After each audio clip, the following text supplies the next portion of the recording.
Good morning, brothers and sisters in the Dharma. Welcome to Buddhist Fellowship's Sunday service. Let's start the puja first before we invite Phra Goh out for his talk. Okay, we will start with the 5 items. Okay, the people are there. For those who are new, please switch off your mobile phones. Okay, thank you. Let us pay homage to the Buddha. Namo tassa bhagavato arahato samma sambuddhassa. Namo tassa bhagavato arahato samma sambuddhassa. Namo tassa Bhagavato Arahato Samma Sambuddhassa.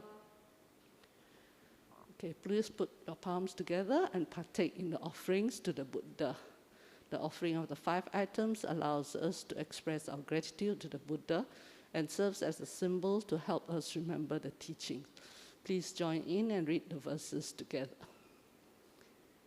Offering of light. Light symbolizes wisdom.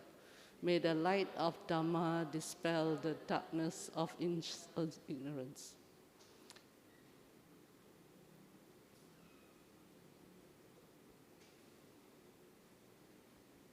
Offering of incense.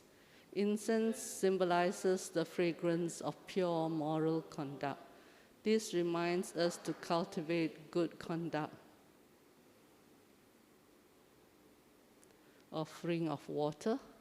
Water symbolizes purity, clarity, and calmness. It reminds us to practice the Buddha's teachings, to cleanse one's mind, which is full of desires, ill will, and delusion, to attain the state of purity.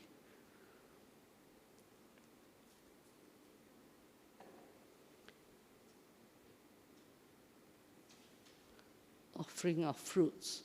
Fruits symbolize the ultimate fruit of enlightenment, which is our goal. They also remind us that all actions will take their effects.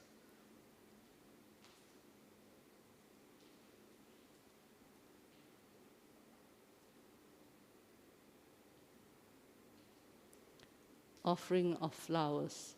Flowers symbolize impermanence.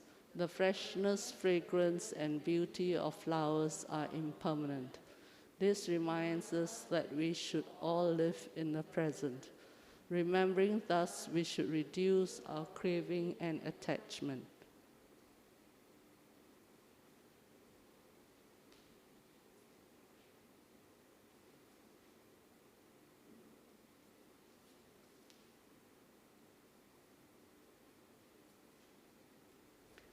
Let us pay respects to the Triple Gem. Arahang Samma Sambuddho Bhagava Buddhang Bhagavantang Abhivademi. Swakato Bhagavata Dhammo Dhammang namasami. Supatipano bhagavato sāvaka sangho sanghang namami.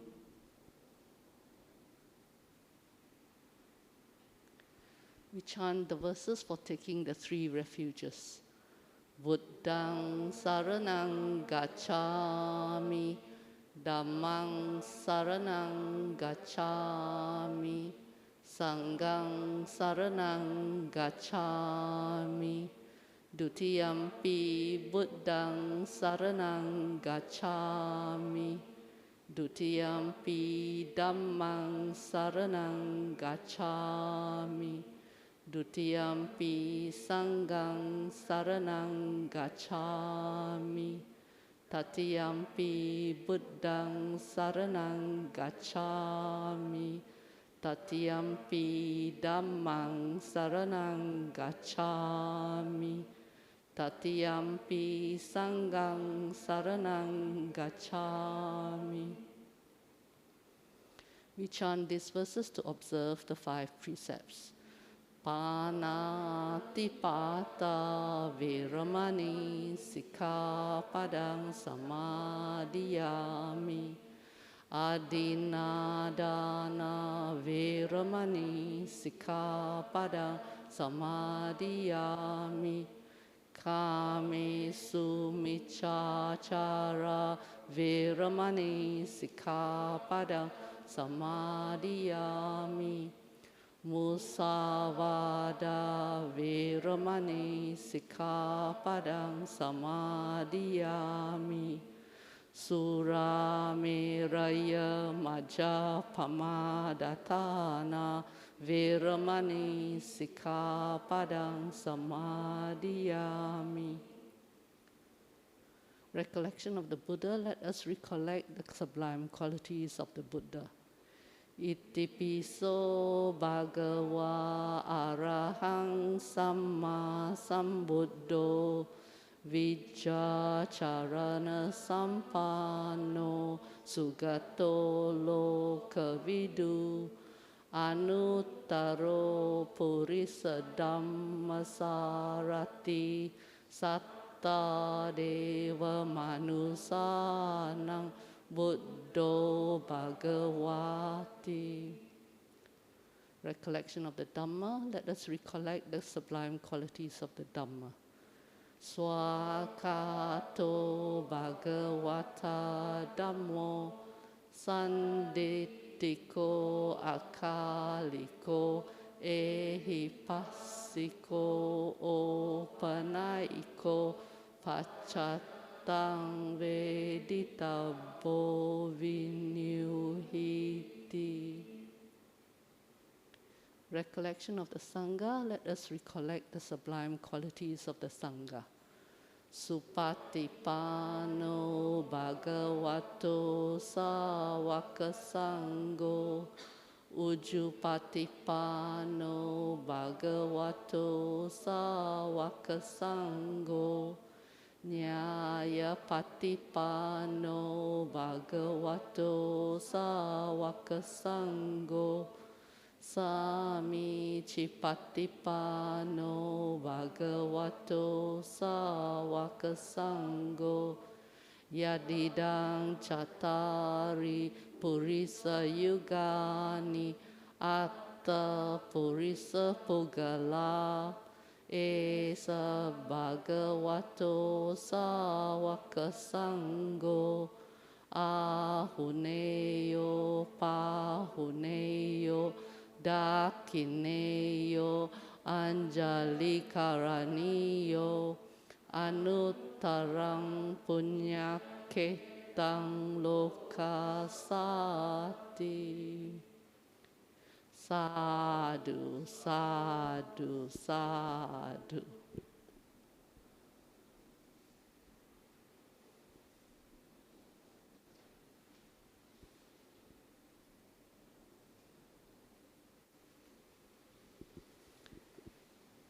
Good morning once again, brothers and sisters. A warm welcome to the new ones who are here. Let's go with some announcements first. We have year-end retreat, Stillness in Turbulent Times. There's conference room still available and the virtual Zoom, which is free. Everyone is welcome to sign up. The date will be 24th to 29th of December by Ajahn Brahm and Ajahn Brahmali. Sutta study started last week. It will be over 4 weeks on the Attaka Vagas, the chapter of 8. Bhante Sujato, who is a translator, as well as a monk who is very good in his suttas, have translated this chapter recently. So do come and join us. He will go through the text and explain it very clearly. it will be in the afternoon, every Sunday afternoon, 4 to 6 p.m. Sorry. Next week, we have Professor Tony C., who is a philosopher and a professor, and he'll be speaking on Buddhism in China, the early history. Do join us on site, and the video recording will only, there's no video recording, I think, for this one. So do join us and sign up. Okay, this is for the whole December. We will have Karma by Dr. Ng Yen Yen and Venerable Chanda, Solitude versus Loneliness, at 19th and 26th of December. BFU service, they will be having the BF youth networking. They usually will be conducted at BF East Centre unless stated otherwise. An Indonesian service will be managing the law of attraction on the 12th over Zoom. It will be in Bahasa, Indonesia, for the Indonesian service. We have a special event program for In Memoriam on December, the last day of the year, conducted by Sister Sylvia Bay from 8 p.m. to 10 p.m. here on site as well as over Zoom. So if you are interested, do register on Eventbrite, and you can dedicate merits to your departed loved ones. And any donations are welcome. Dharma Foundation Course 2 will start next year in January. I'm sorry to say the meditation classes have all been fully booked. So we will try to arrange for any new sign-ups who would like to do meditation to do it in March and April on Sunday. So please don't register for the meditation classes, which is on Saturday and Sunday. It's totally full. So, but you can register for the Dharma classes, which will start right after the meditation classes on the 26th to the 9th of April, and then there will be a Samadhi workshop on the 15th to 16th April. So this is conducted on site. We have 50 places, and over Zoom if you want to join.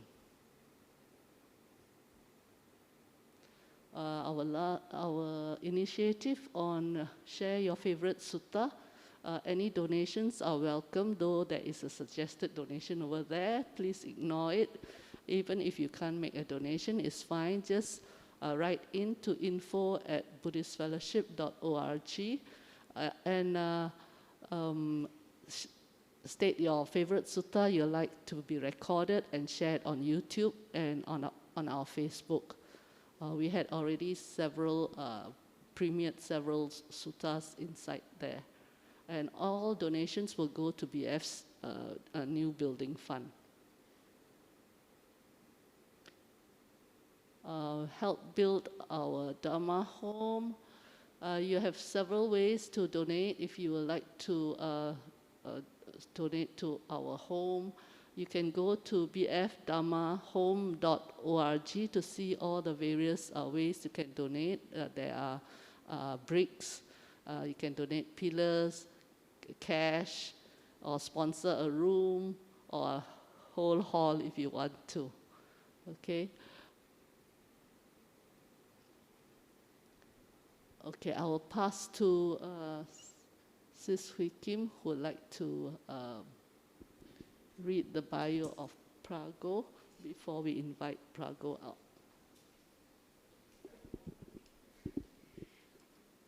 Thank you, Sister Eiling. I'm very, very proud this morning. First of all, welcome today on a Sunday morning to the Buddhist Fellowship. Today we are very honored and blessed to have Phra Goh to come to give us a talk, and I'll just read his bio. Phra Goh Chun Kiang took bhikkhu ordination in 2008 in the Theravada tradition of the Thai Dharma Youth sect at Santi Forest Monastery in Johor, Malaysia. He was trained at various forest monasteries in Malaysia and Thailand from 2008 to 2012, and he has given numerous talks and meditation classes at Buddhist societies and organizations such as Fo Guang Shan, Gomeng San Pokaksi Monastery, Mangala Vihara, Nibbana Dhamma Raka, Palelai Buddhist Temple, and also the Buddhist Fellowship. And I suspect the list goes longer. He is currently the religious advisor to the Nanyang Polytechnic Buddhist Society. He has been a strong supporter of the interreligious organizations in Singapore, and he also gives very clear and succinct Dharma talks, so I'm very, very proud to have him today. Can we invite Phra Goh out and we can do our 3 prostrations?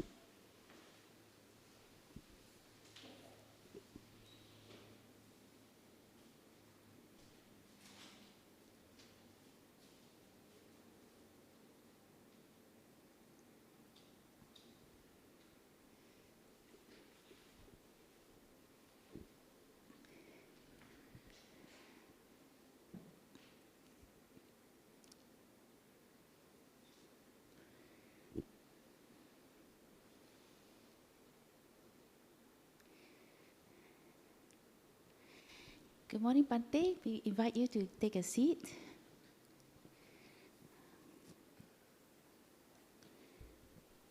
Can we now give 3 prostrations to Bhante?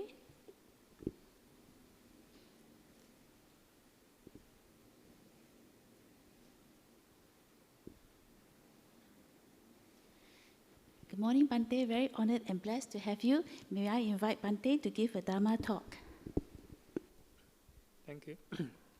So I need to put on, I can remove, okay.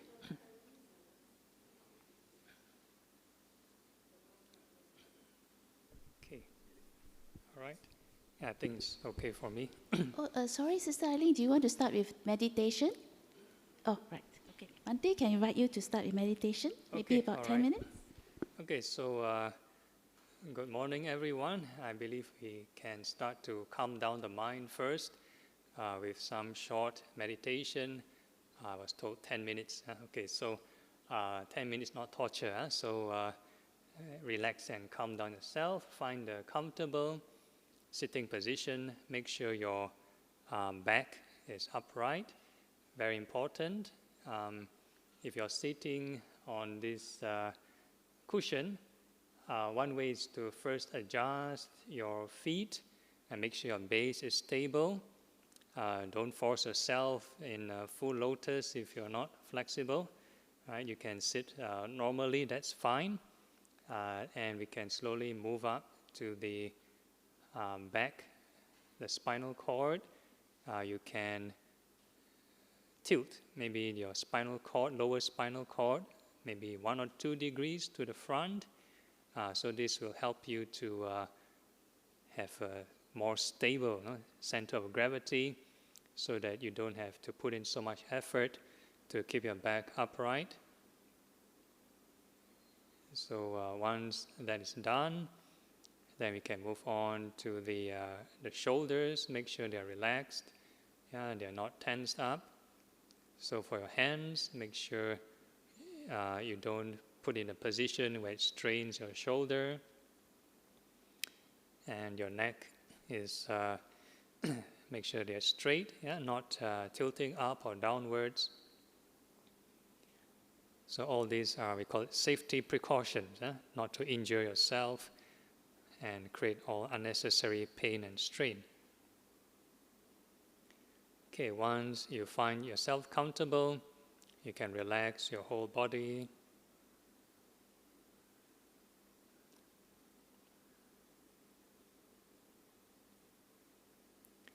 And we start off with a bit of scanning, feeling the sensations of the body.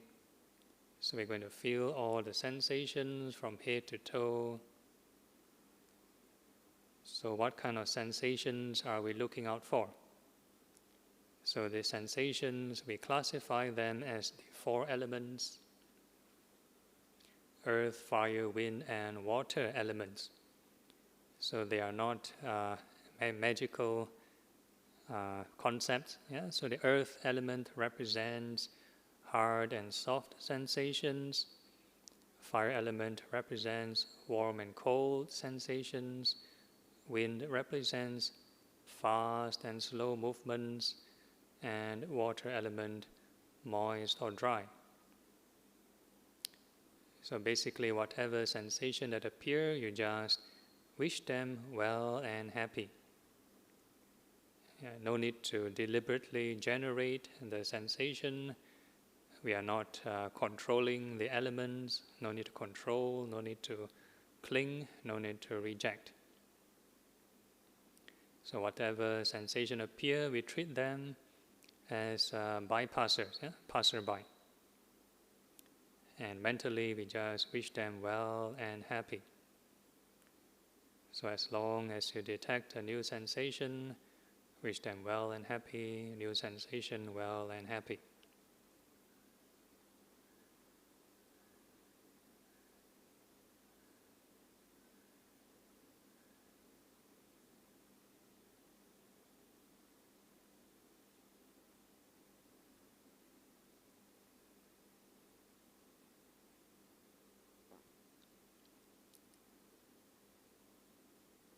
So an untrained mind, it is our default programming. Whenever we meet any contact, any stimuli, the mind will react with extremes. Extremes either of greed or hatred. So when we experience something that is pleasant, we will develop greed. And if it is unpleasant, we will develop aversion, anger. So what we are doing now, whenever we experience a new sensation, we are actually using loving kindness, wish it well and happy, to reduce the extreme of aversion. This is part of the Eightfold Path. We call it right thought. Thoughts of non-greed, thoughts of non-hatred.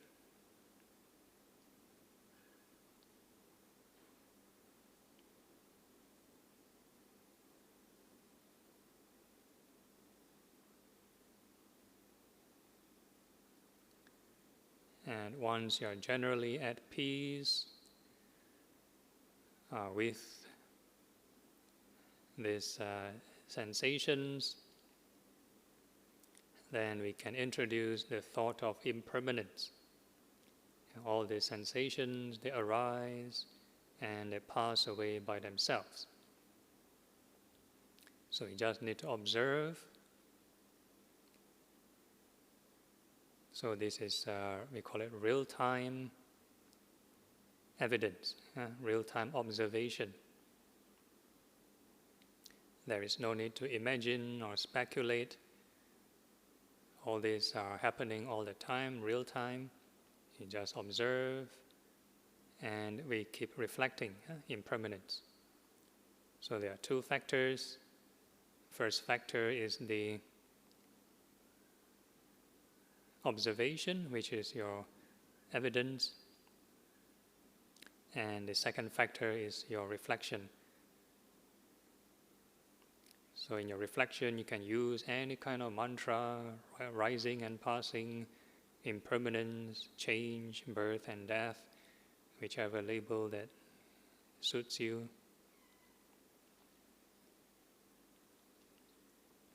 So that you can convert this experience into wisdom.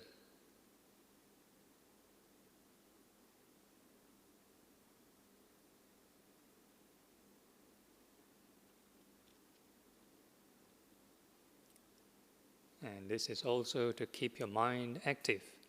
Some people think meditation means no thinking, sit there and no thinking. Not true. In Eightfold Path, you need right thought. You need skillful thinking. Once you leave the mind idle, and that's it. There's a saying, an idle mind is the workshop for the devil. So once you leave your mind autopilot, and that's it. the mind will daydream. Some people may fall asleep, and after the meditation session, they will tell you, oh, very refreshing. Meditation is very peaceful, very calm, recharges the mind, but actually they are sleeping. So if we want to train the mind, it requires some effort. Not the forceful kind of effort, but we call it a repetitive kind of effort. So we keep reminding ourselves with the right thought, either loving kindness or impermanence. And then this is to understand the nature within just a restricted area within the body. And next we can extend to a larger area. We wish all beings in all directions, may they be well and happy.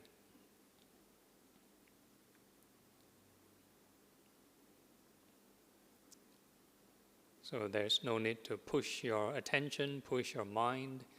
Let it expand naturally by itself.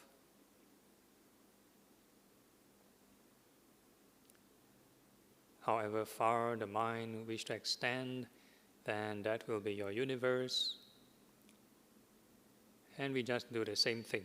All sensations, we wish it well and happy. Within that field of attention, near or far, we wish all sensations, all beings included, inside, well and happy.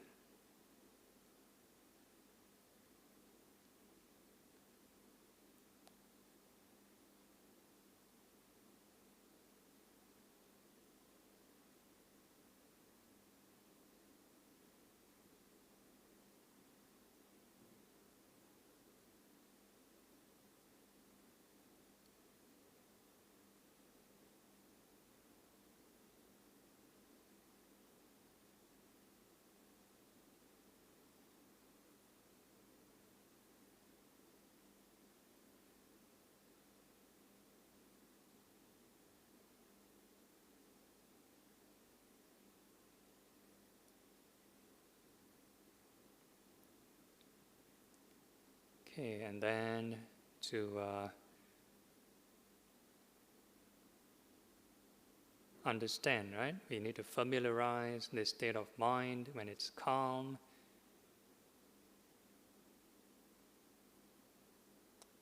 However peaceful the emotion, however pleasant, we just take note as a byproduct.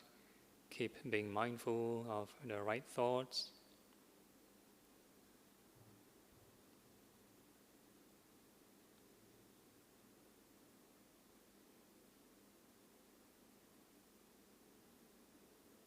And next we can think of impermanence, to develop a more unconditional kind of loving kindness.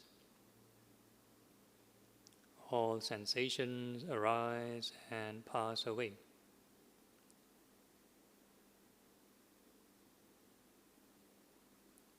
And we keep observing how it appear and disappear.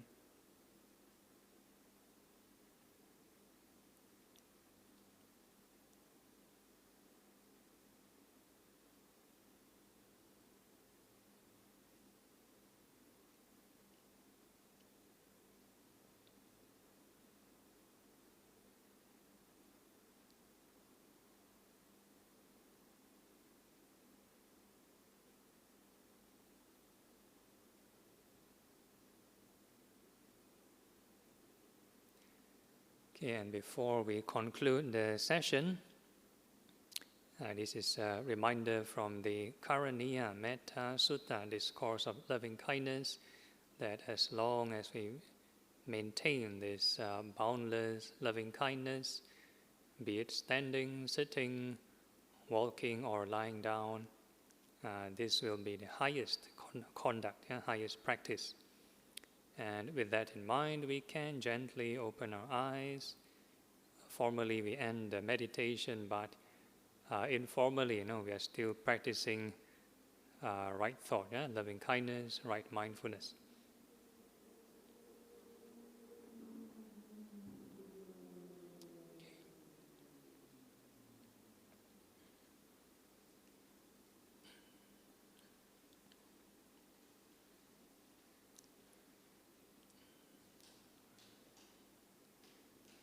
Okay, are they letting more people inside? Okay, all right, so welcome back. I hope it's everyone's refreshed in a positive sense. Yes, okay, thank you. Okay, so good morning once again, and today's topic being requested is actually Sister Eileen gave me a list of topics, and quite a number of them are related. So I chose this one: how to develop fearlessness. So probably might be suitable in this current pandemic. Nowadays, the media like to hype up these new variants and scare people. And aside from pandemic, all the time, everyone goes through this cycle of birth, aging, sickness, passing away. So this is a universal topic, universal problem. So hopefully, I hope this is relevant. Okay. All right. Oh, okay. Very interesting. They never show the full slide. Okay, there are several types of fear. Several types of fear. Okay, here it goes.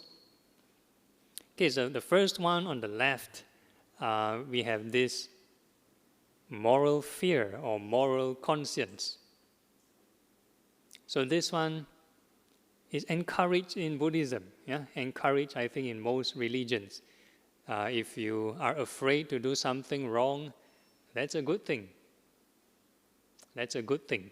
So sometimes we see in the cartoons, there's some angel and some devil will appear and try to persuade you to do or refrain certain actions. So this is one example. But in Buddhism, any form of, we call it over-attachment, over being engrossed in any emotion may be a bad thing. So if a person were to worry too much, then they might have certain unnecessary anxiety. So moral conscience is good at the right dose. So we have one kind of fear. The second kind of fear is the picture at the middle, at the top. We have this fight or flight response. If you see something dangerous, you will react, right? Dangerous animal, you will sort of run away. How many of you experience, fight or flight response, or you're aware you have this fight or flight response frequently? Frequently. Anybody? A few, okay. Yeah, so depends on your environment. So we have this fight or flight response. So this is essential for survival. Essential for survival. So this is important, right? And the next one at the bottom is this planning and anticipation. So you fear for maybe tomorrow or the next month or the next year. Will you have enough food to put on the table? So this is fear that comes with planning, anticipation. So somehow this is also a normal, we call it cognitive kind of process, cognitive function. Sometimes Buddhism, we always say, live at present moment. Live at the present moment. Not necessarily possible all the time. Yeah, you need to plan, you need to do your next activity. What are you going to do next? You need to even simple tasks, dressing your clothes, brushing your teeth. That's certain kind of planning. You need to plan for the future. You cannot always be at the present moment. If you were to go for a job interview, and you fill up this your resume, and they ask you, when is your date of birth? You put there present moment. You cannot get your job.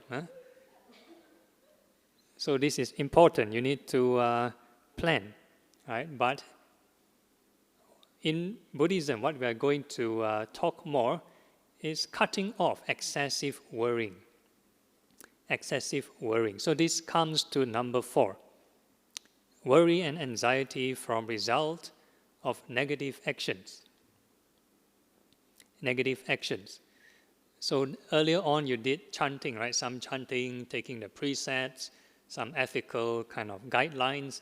So if we can refrain from doing a negative, certain actions or speech, then we won't need to worry. We don't need to worry so much about the consequences, right? But if we commit, any of the 5 precepts, we killed something or we stolen something, then that is a cause for worry.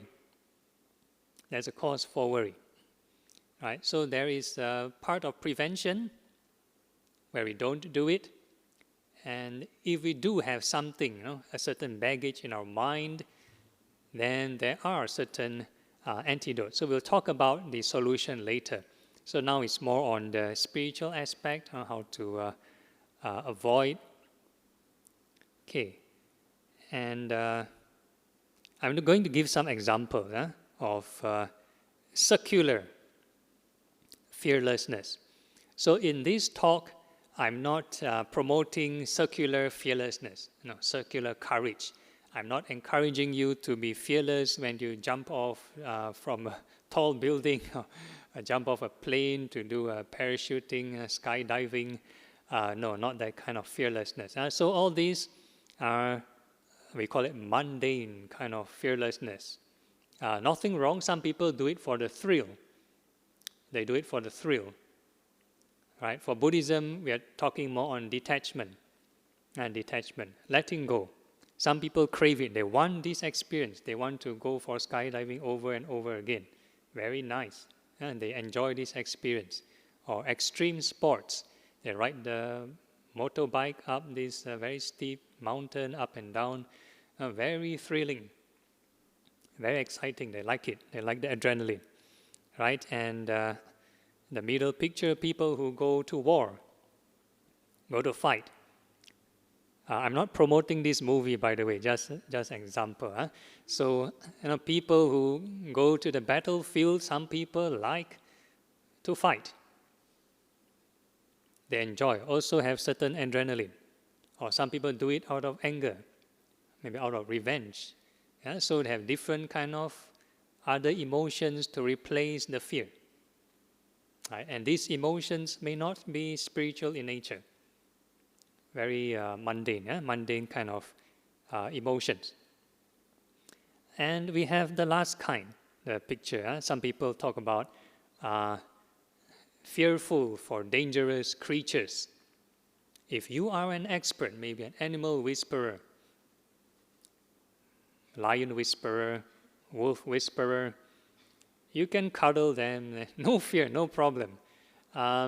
So this is another kind of circular fearlessness. You understand the animal habits, understand the animal behaviors. So you're not afraid of them. Wild animal, no problem.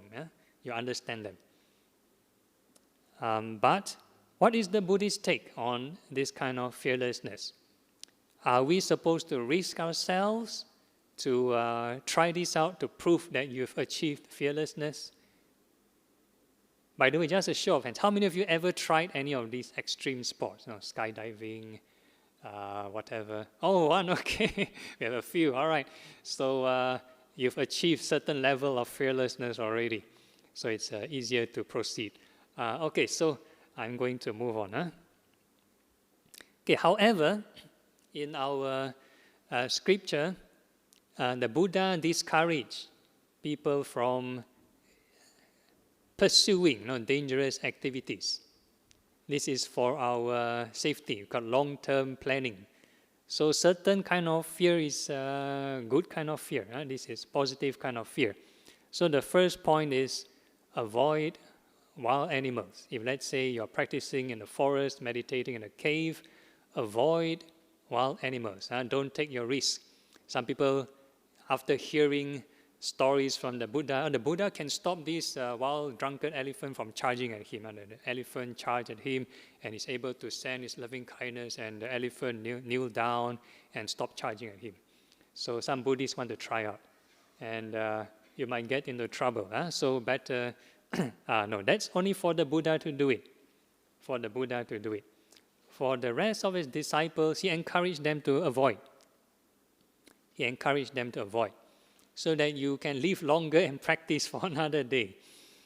Don't try to risk your life. Sometimes you might even hear stories from certain forest monks or dangerous animals nearby. That would probably be the last resort. Last resort. If you have no place to run or you cannot outrun the animals, then you have no choice. Just sit there and hopefully they'll pass by. Okay, so that's the first part. Avoiding dangerous wild animals. So this is the first one. And the second kind of advice the Buddha gives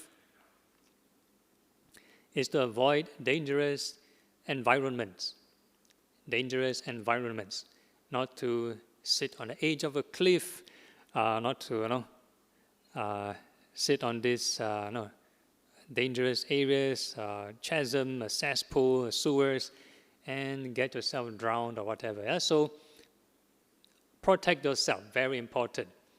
So this is the second point. And the third point, avoid, this is for 8 preceptors, avoid luxurious seats. Luxurious seats and unsuitable habitats. So if let's say some people like to go into the nightlife, not suitable if you are serious in the practice. There are some people who commented, a lot of Buddhist centers located in the red light district. Red light district. So sometimes the Dharma talk in the evening.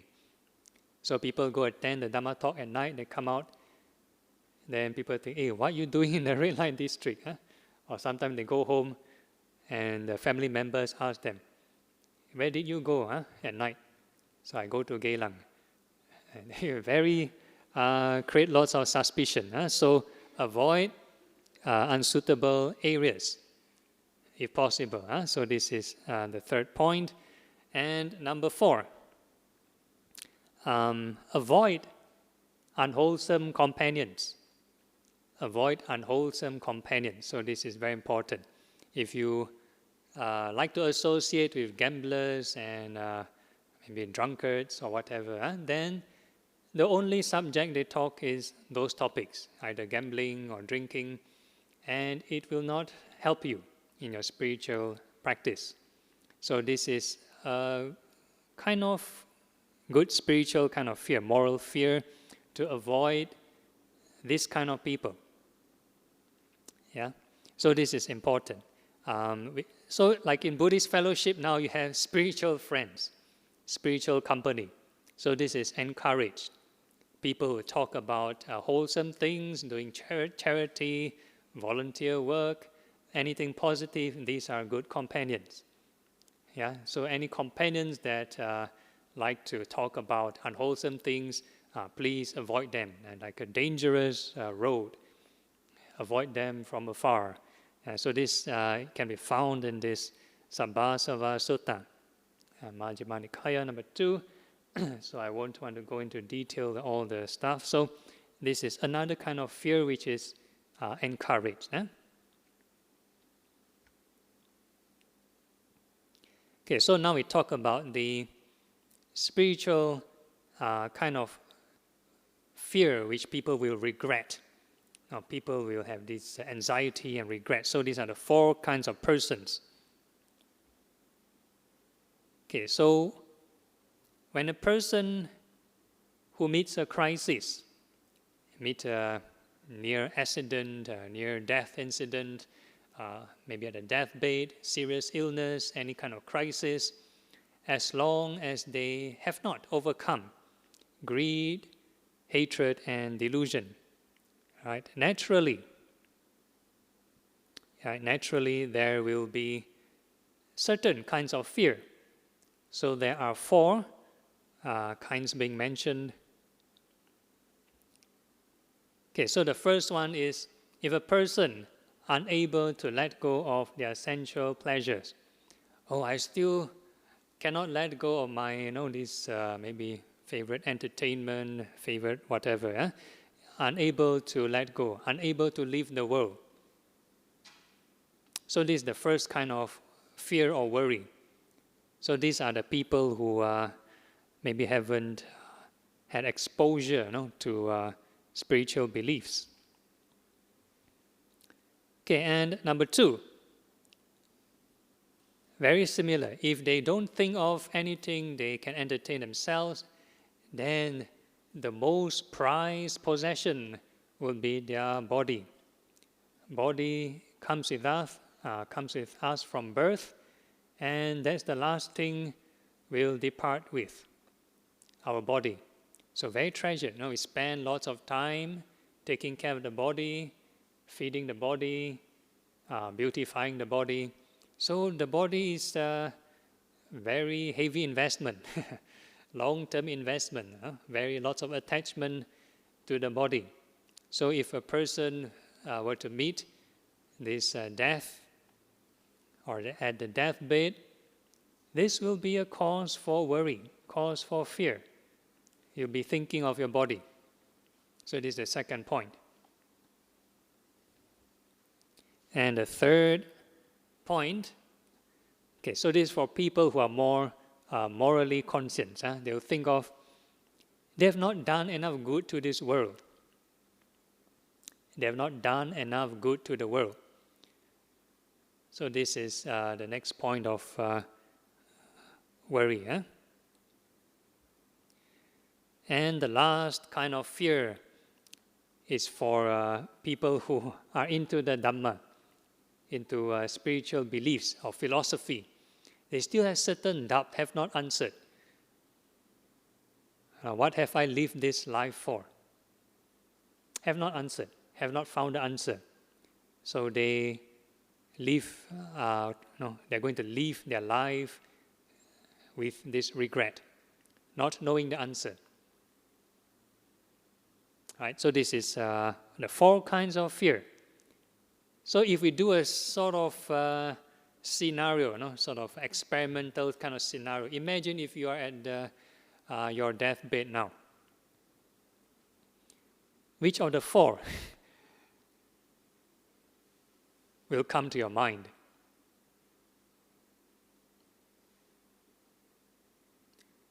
Who thinks of number 1? All 4. All of the above. Okay, that means we still have a lot of training to go. Okay, who thinks of number 2? Nobody. Wow, everybody detached from the body. So the meditation earlier, very effective. Okay. Number 3. Who thinks of number 3? Not enough goodness to the world. Okay, 1 person, 2, 3, 4. Okay, a few people. Okay. How many of you think of number 4? Still have certain doubt, about life and death. Still not sure what's the afterlife and stuff like that. Some people still have certain fear. Where am I going to go next if I pass away?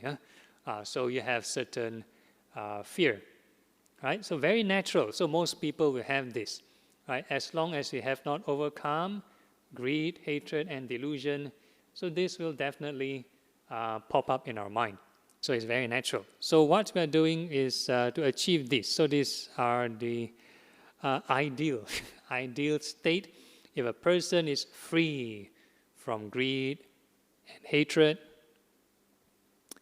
then these things won't appear in their mind. The mind very contented, so peaceful, can pass away. Okay, just go lah, no problem. Take me anytime, right? So some people at the dying process, those who do deathbed counseling, they may observe several cases, right? So these are the people who are struggling with the pain and able to learn the lessons and able to eventually let go, right? But how about right now? Not everybody have the luxury or the privilege to go through this deathbed management or deathbed counseling, right? So some people maybe meet a road accident, touch wood, but death is uncertain. I mean, the death is certain. How we die is uncertain. How we die is uncertain. So this one we need to reflect regularly. Not to scare ourselves every day, but to train ourselves, reflect on impermanence, so that one day when any serious thing happens, then we are able to accept more graciously. Okay, so this is the fearless. Okay, traditionally, when we talk about fear, the Buddhist answer will be think of the triple gems.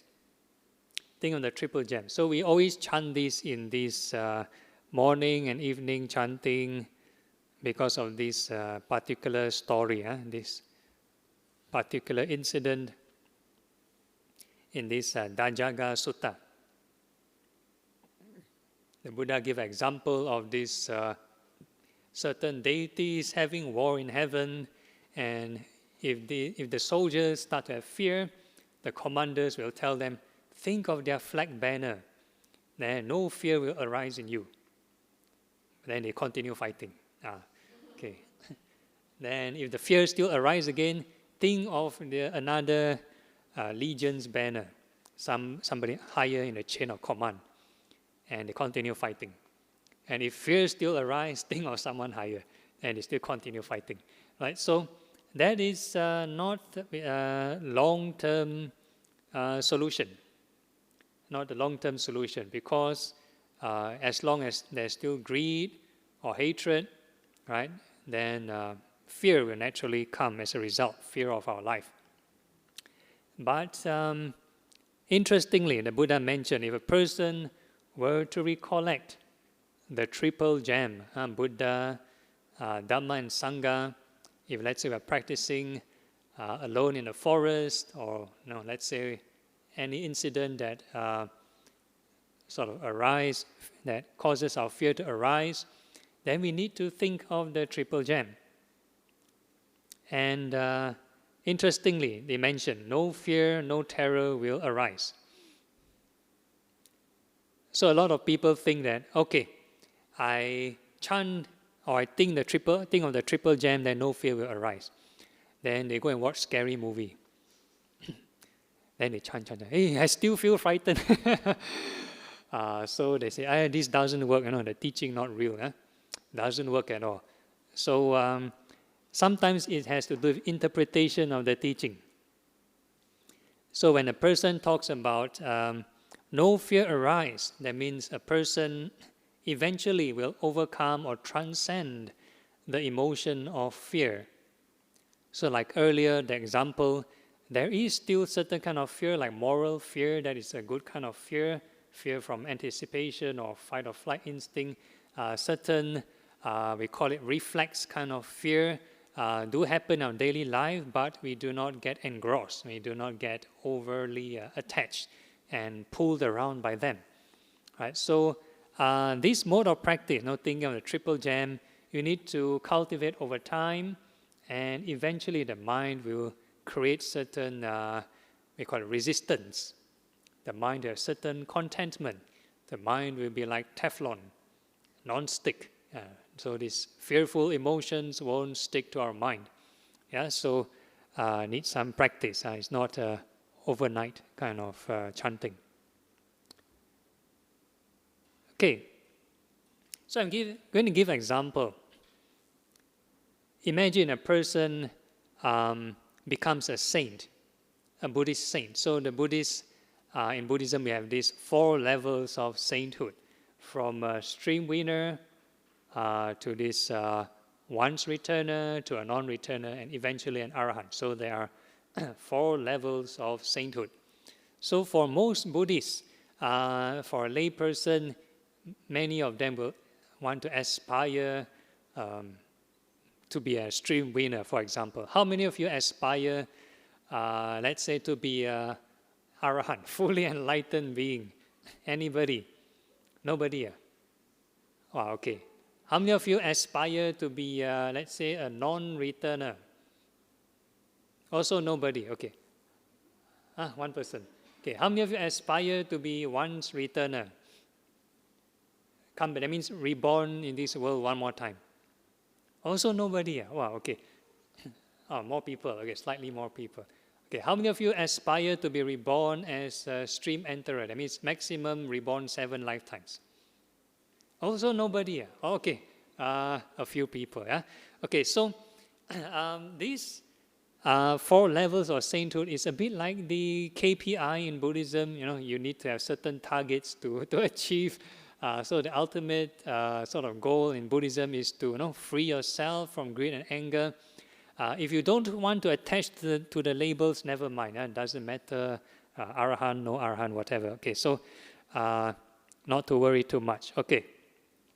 So there's this particular person called Mahanama, is one of the lay devotees of the Buddha, and he's supposed to have achieved this stream entry. That means he becomes the first level of saint. That means he has overcome certain factors of this doubt in the teachings. He has seen the truth in a certain degree, Four Noble Truth, unshakable, supposedly unshakable faith in the Buddha, Dhamma, Sangha, no more clinging to rites and rituals, no clinging to personality view. So this is a stream enterer. So he came across a near road accident. When he's crossing the street, lots of horses, lots of carts almost hit him. So he had this fear, if I die, what will happen? So even a stream enterer also have fear and doubt. So becoming a Buddhist saint doesn't mean totally no doubt at all. So this one has certain kind of doubt, but we call it a mundane kind of doubt about life after death and so on. And he approached the Buddha actually twice, 2 times, not just once. So this is the second time. He approached the Buddha and told the Buddha, I fear of death. I can't recollect the triple gem when I meet danger. Where will I go after death? So the Buddha had to assure him, don't worry, Mahanama, don't worry. Because you have a disciple of the Noble One, when endowed with 4 qualities, leans toward unbinding. So he's telling this Mahanama, Buddha is telling Mahanama that he is already leaning to unbinding. Right? So he has to assure this Mahanama.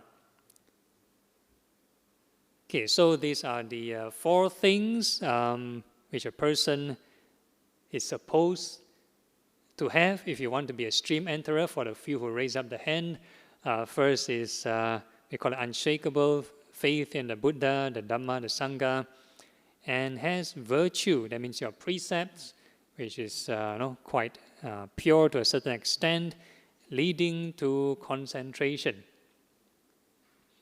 So the key word here is this special kind of concentration. If a person has reached this, we call it the insight kind of concentration, and they are able to see the truth, then naturally they will have unshakable faith in the Buddha, Dhamma, and the Sangha, a spiritual kind of peace or happiness. So this is the concentration we're talking about.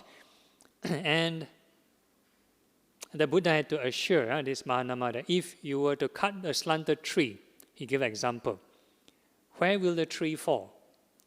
So the tree will fall down to the direction it is slanted. Right? So likewise, if the mind of an individual has already achieved certain states of consciousness, certain kinds of karma, then naturally they won't be reborn in the lower realms. So this is an assurance for this Buddhist sainthood. No more rebirth in the lower realms, for stream entry. Right? So I think most religions will sort of guarantee their devotees to this afterlife thing. Won't go to hell or whatever it is.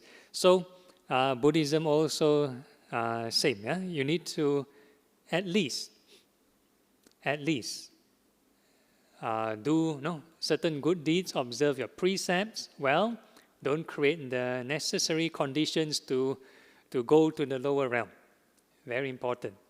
But if you want a guarantee not to go to lower realms, that's where people want to become a stream enterer, become stream entry and higher. So this is the example. Okay. And before Mahanama asked the Buddha this question, the Buddha already gave Mahanama certain teachings, how to recollect on the 6 recollections, how to recollect on the Buddha, Dhamma, Sangha, 3 things, recollect on your precepts, recollect on your good deeds, this Chaganusati, and recollect on the devas, the qualities of the heavenly beings. So there are 6 kinds of recollection. And if a person were to keep thinking of them over and over again, it's like a meditation, like a mantra, you keep recollecting over and over, repeat and repeat and repeat, then certain symptoms will happen. Certain symptoms, not COVID symptoms. This is symptoms for awakening, factors of awakening. So first one, if the mind is reduced in passion, reduced in aversion. So if a person think of positive qualities all the time, the mind will not be filled with anger, will not be filled with greed. So once the mind is in the right state, then the mind will head straight, you'll head to the middle path.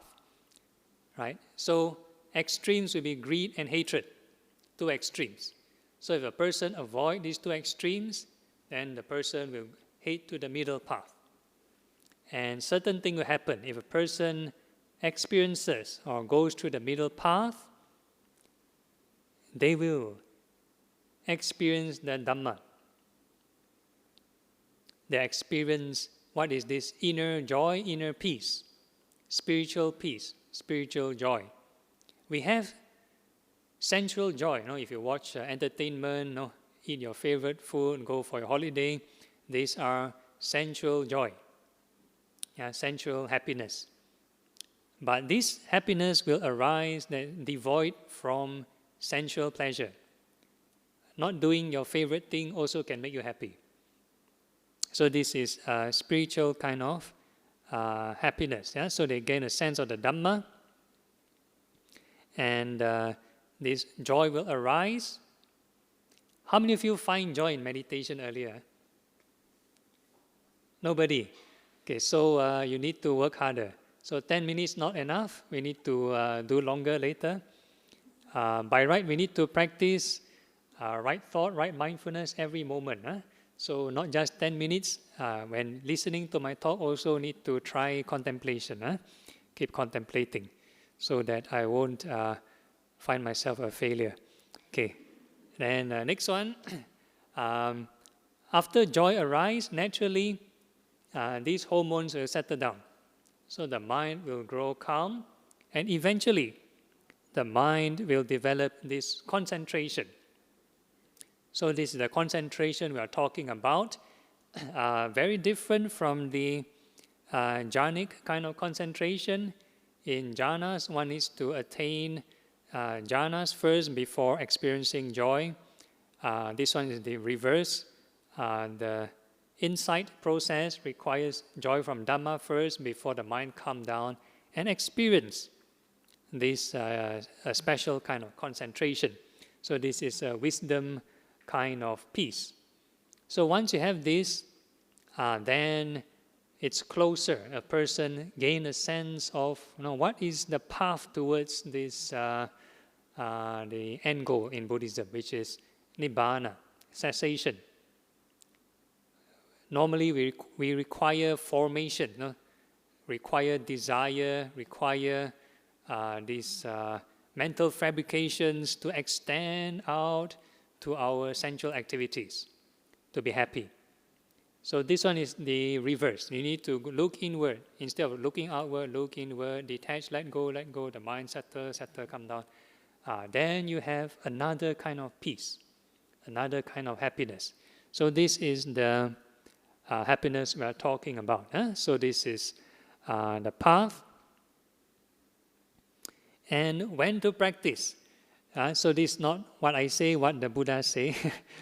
You can practice mindfulness, recollection of any of your meditation theme when you are walking, when you're standing, sitting, when you're practicing, even while lying down.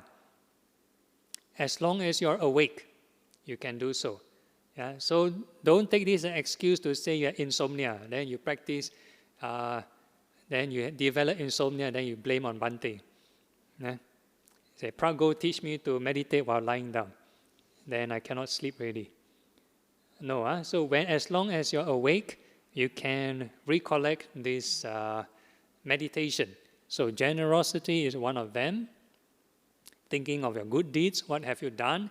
So you bring your mind to a more positive, happier state, not the sensual kind of happier state, but a spiritual kind of happier state of mind, right? So even while lying down, and it's a good habit. If you, before you sleep, before you go unconscious, the last thought moment is a positive thought. Naturally, you have sweet dreams. You will have pleasant dreams. So in fact, this will cure insomnia. Cure insomnia, you sleep peacefully. Then next morning you wake up, the first thought also will carry on with this positive thought. Yeah? So very important. And interestingly, you can practice also while you are working. When you're busy working or attending to your family, playing with your children. So you have no excuse to say no time to meditate. Yeah, no time to meditate. Actually, every moment is a condition for right thought. Some people think meditation means sit down, full lotus, Instagrammable kind of position, then that is meditation. No. Yeah. When you're sitting very nicely, you also can have stray thoughts. You can also have negative thoughts. Right? Yeah. So you need to deliberately generate positive thoughts. So likewise, if your eyes are opened, you are doing all your tasks, also two options, either unskillful thoughts or skillful thoughts, which is the positive thoughts. So this one, I leave it to you all to take it upon yourself. It's your own welfare and happiness. This one I can't force you. It's your own investment. Okay, so that's the end of the slide. So I open the floor for Q&A. Any questions? Can be people down here or whoever the moderator wish to bring up from the online platform if there is. Thank you, Phra Goh. Can we say sadhu 3 times for a fantastic and humorous talk? I really enjoyed it. Sadhu, sadhu, sadhu. Do we have any questions from the floor?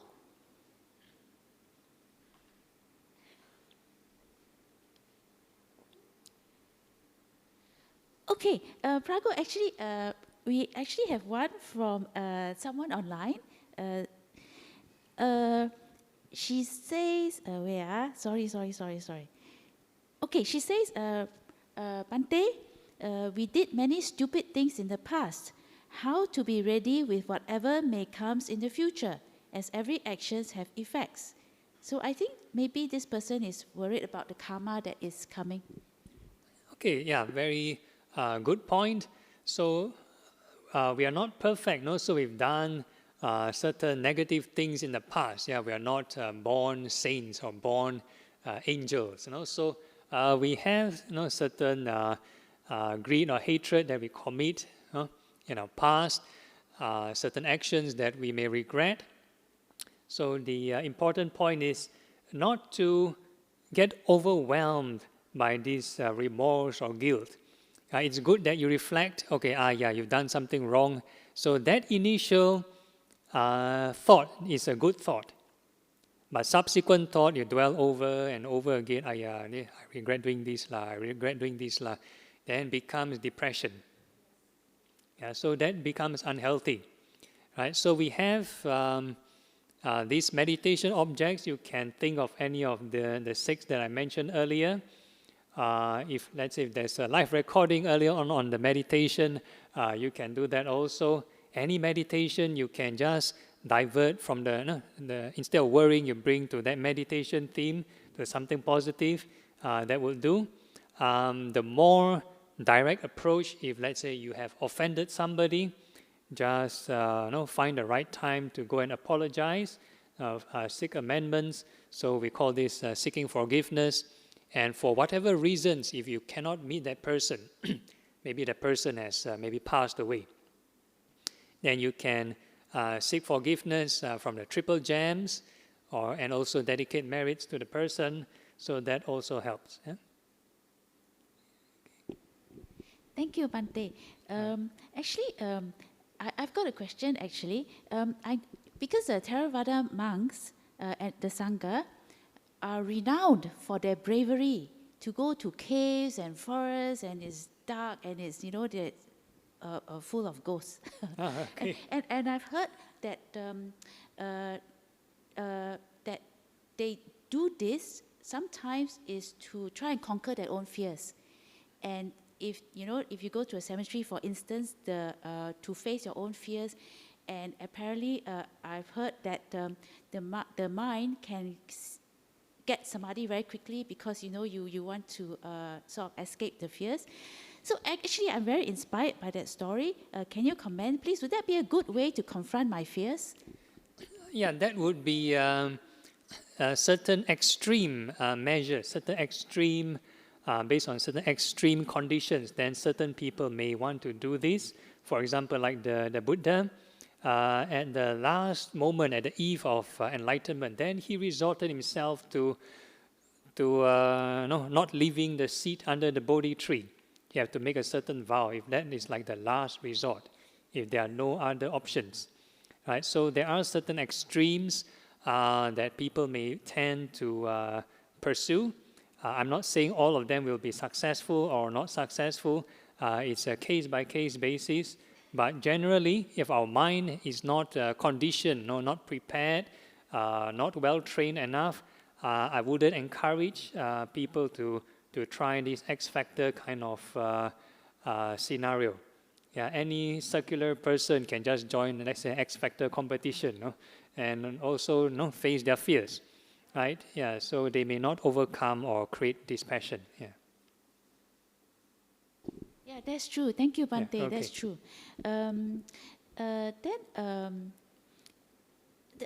another question I have is actually these thoughts of fears of darkness and unseen things and a fear for own safety is actually very primordial. It's part of our so-called the lizard brain, very primitive part of the brain.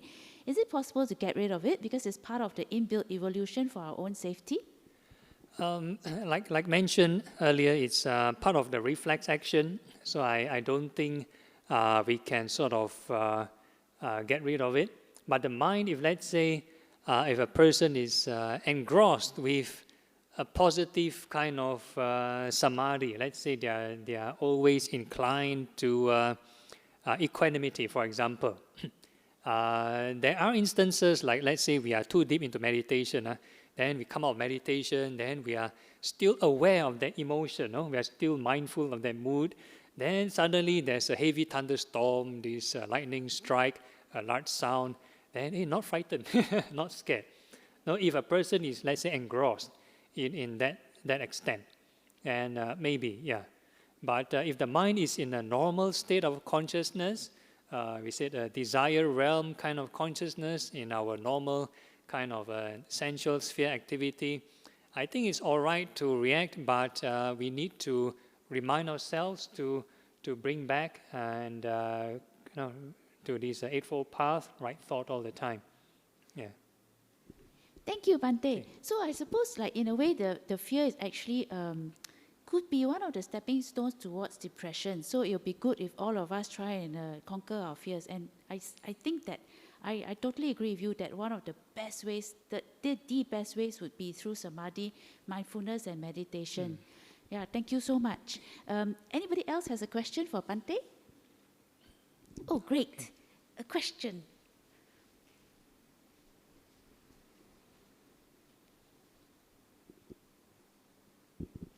Hello, good morning, everyone, and good morning, Bante. Thank you for the talk. There's just one question, since we're talking about fear, but I'm not sure whether this topic can be fit into this talk today. What about fear of judgment of others?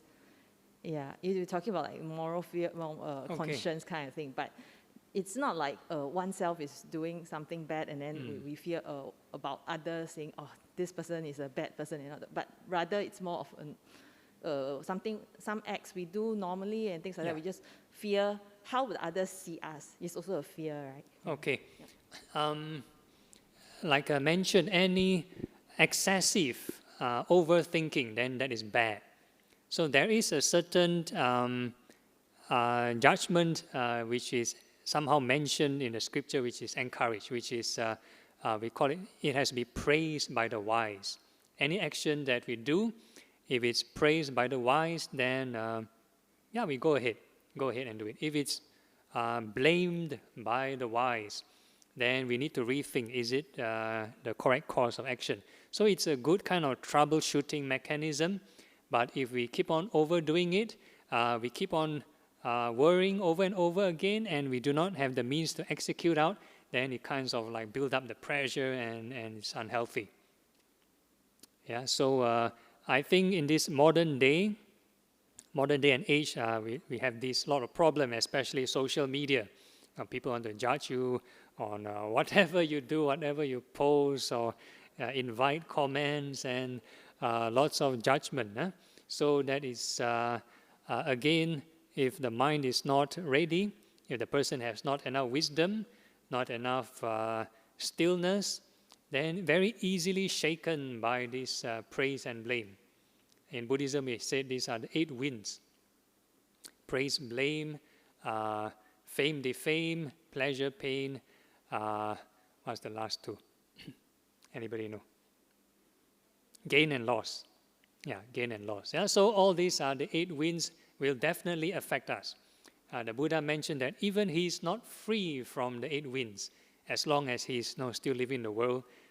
Even if he sort of passed away to Parinibbana, there are people who don't like his teachings also. Yeah? So there's always praise and blame.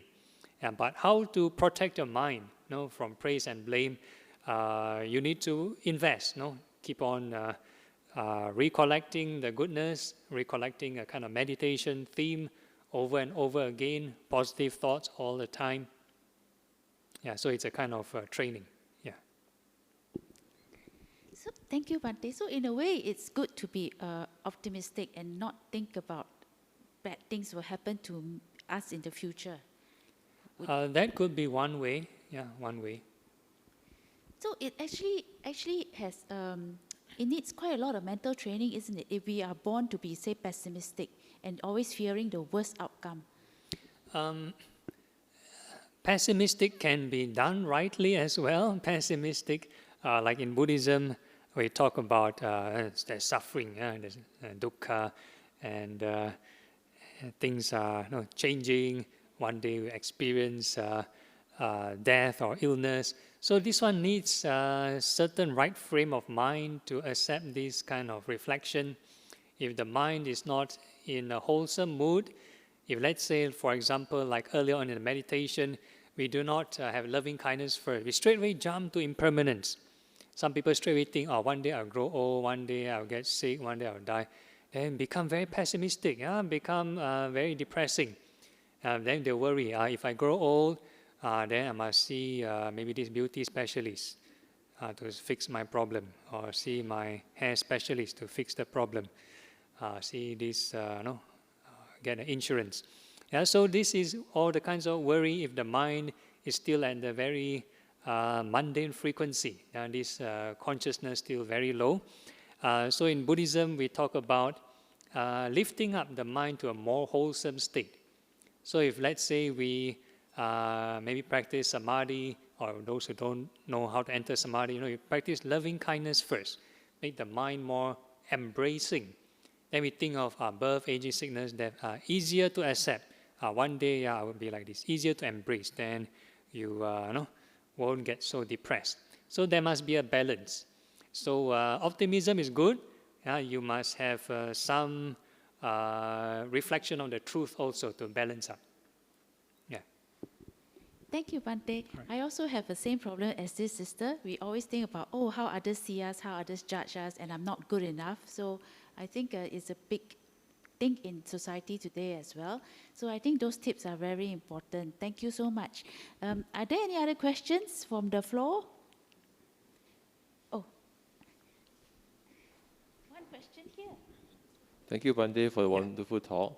So I think I just put a question this way. So in this current climax, I think we are up to a point where with this climate change coming, and it's so obvious now after all the arguing, and with COVID going on and future pandemics and all that, I think we start to see a shift in human fear towards basic survival. So people are wondering, are we going to survive as a human species for the next maybe 3 to 5 generations and all that? So can you give some advice to, especially the younger generations who's going to come after us, right? What kind of practice can they do to make sure they do not let the fear overcome them in the difficult times to come in the next 20 or 50 years to come? Thank you. Yeah, so basically it's all those I've mentioned earlier. So it's not overnight kind of thing, requires some conditioning, some training of the mind. Yeah, so like climate change or whatever it is, the Buddha actually predicted, we are in the human degeneration era. So where there's more wars going on, more people are getting unethical, so our lifespan will decrease, and it will come to a point of time where the human will devolve to like 10 years old. So now we are still in the 100-year-old era, around that era. So it will continue to degenerate until like 10 years old.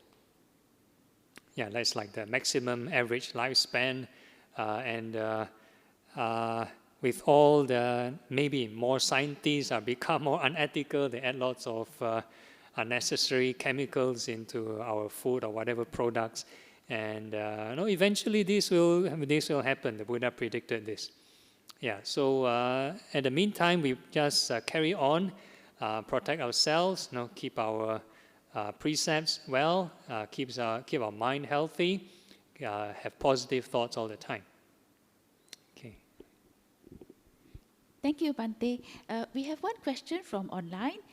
If we have a family member who has been confirmed have been receiving black magic and affected their health and wealth, that cause worries to the family, especially the elderly who care the most, the fear is naturally there. As the victim is a non-Buddhist, what can we do to help them, especially with worries and fears? Okay, the person who sort of dabble into this, this black magic, probably they have their own understanding, their own faith on this kind of issue. So this is, we call this spiritism. Spiritism. So it's more like a universal, worldwide kind of practice before the main religions start to pop up. Before Buddhism come up and stuff like that. So again, depends on how they want to use it. A lot of them will want to use it for existential problems, to solve existential problems, maybe out of good intent. We do not know the details of what kind of spells they are using and so on, so I won't want to comment. But the whole idea is for the non-practitioners, the whole idea is you need to protect yourself in case, if let's say they deal with something maybe demonic, for instance, so you need to protect yourself, keep your mental frequency higher than the lower realm beings. That means either you do your chanting, do your meditation more, keep your precepts well, so that it acts as a barrier, acts as a protection for yourself. Yeah. If they do not deal with these harmful spirits, then I think it's okay. Yeah. Oh, so thank you, Bante. So that means that I have to get rid of my bad habit of listening to ghost stories, which I enjoy. Stories? I love ghost stories. Okay, ghost stories. That again is individual choice. If a person wants to upgrade to like an 8 preceptor, then you need to give up this entertainment. Yeah. Thank you for the reminder, Okay. Bante. I must remember that. Thank you, Bante. I think we can invite Bante for lunch. Thank you once again for such a fantastic, humorous, and clear talk. Thank you so much for this Sunday service. Can we say 3 sadhus and 3 prostrations, Bante? All of us for Bante. Sadhu, sadhu, sadhu. 3 prostrations.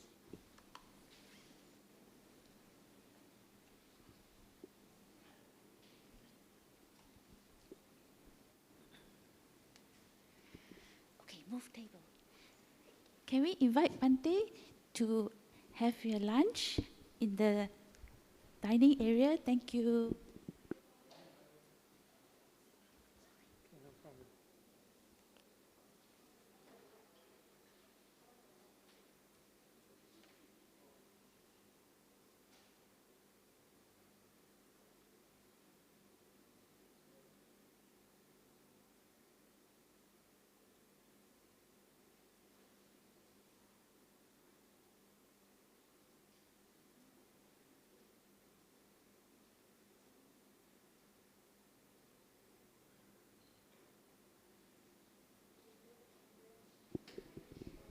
Thank you everybody for coming again. So shall we do the closing for today's Sunday service?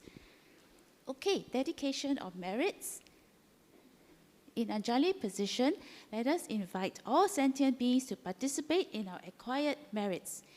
Etavata cha amhehi sampadam punya sampadam sabbe deva anumodantu sabba sampati siddhya vata cha amhehi sampadam punya sampadam sabbe bhuta anumodantu sabba sampati siddhya